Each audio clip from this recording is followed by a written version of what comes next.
Тыбылты Александр Номалхусар ирысуны Пацахадун университета студенттен лекций бакаст в России зонаты академии, Завджакавы зонадун центра директор, историон зонаты кандидат Цыбырты Алексей. Ахоргунд Фембелт университета ректор Тедиты Вадими Медер. Ректор Цыбырты Алексей Анзахта Бузнджана Хаста. Университета студенттен лекций цикл авадзыныл Кайсразовой Тахай.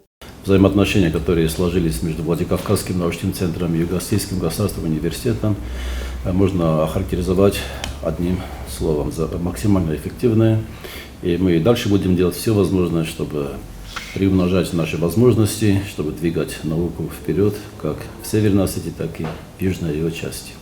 У нас не может быть другого отношения к Юго-Осетинскому государственному университету, потому что это в том числе и наша альма-матер. Это то, чем мы являемся сегодня. Основу в эту ситуацию заложил в свое время Юго-Осетинский государственный университет.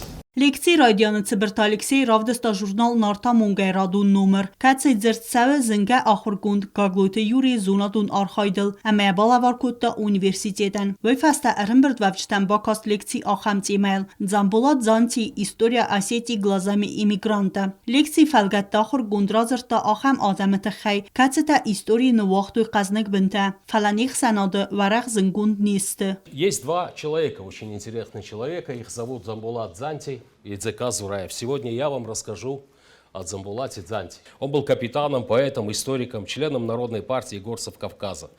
Сотрудничал с журналом «Горцы Кавказа». Судьба его начинает раскрываться с момента выхода в свет его поэтического сборника, который назывался «Изгнанник Кавказа». Он был издан в Париже в 1931 году, и в 1933 году он образует так называемый комитет осетиноведения в Париже. И этот комитет издает вот такой журнал, который называется «Осетия». Цыбырты Алексей лекции мәтсімі байқостой университета профессорта әмә ахырганжыта, әқсана дамунағастыты истории әмә журналистикай факультеті студентті. Тыбыл Телвира Қоцыта Алена Арсойты Зарема информацию равахт абун.